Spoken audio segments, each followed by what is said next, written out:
विशाळगडावर मराठ्यांनी मारलेला मुस्लिम सरदार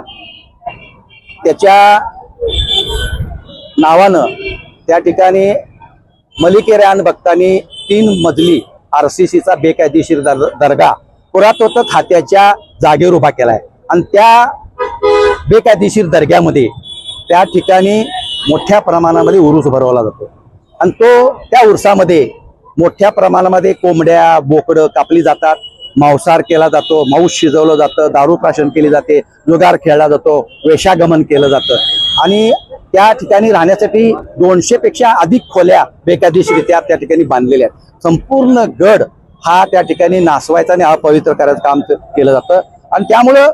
या शिवभक्तांमध्ये राज्यातल्या मोठी संतापाची लाट आहे आणि ह्या उरसावर कायमस्वरूपी बंदी घातली पाहिजे। यंदाचा उरूस हा 28-29 रोजी आहे, त्या दिवशी याला पोलिसांनी परवानगी देऊ नये, कारण संभाजी महाराजांची जयंती, धर्मवीर छत्रपती संभाजी महाराजांची जयंती आम्ही साजरी करणार आहोत म्हणून परवानगी मागायला गेल्यानंतर कायदा सुव्यवस्थेचं कारण या कोल्हापूर जिल्हा प्रशासनानं सांगितलं। तर अशाच पद्धतीनं ह्या मुळे सुद्धा जशी गर्जापुरात दंगल घडली तशी महाराष्ट्रभर दंगली घडू शकतात म्हणून कोल्हापूर जिल्हा प्रशासनानं या भरणाऱ्या उरसाला परवानगी देऊ नये आणि त्याच्यावर कायमस्वरूपी बंदी घालावी, अशा पद्धतीची मागणी हिंदू एकता आंदोलनाच्या वतीनं करण्यासाठी आम्ही या ठिकाणी आलो। मागणी जर मान्य नाही झाली तर आपलं पुढचं काय असणार आहे?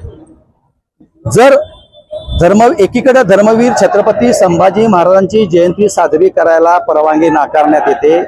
आणि उरूस भरायला जर परवानगी दिली तर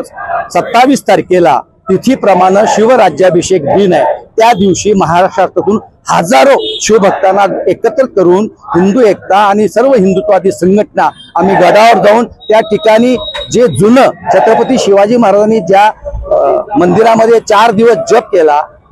अभिषेक केला, ते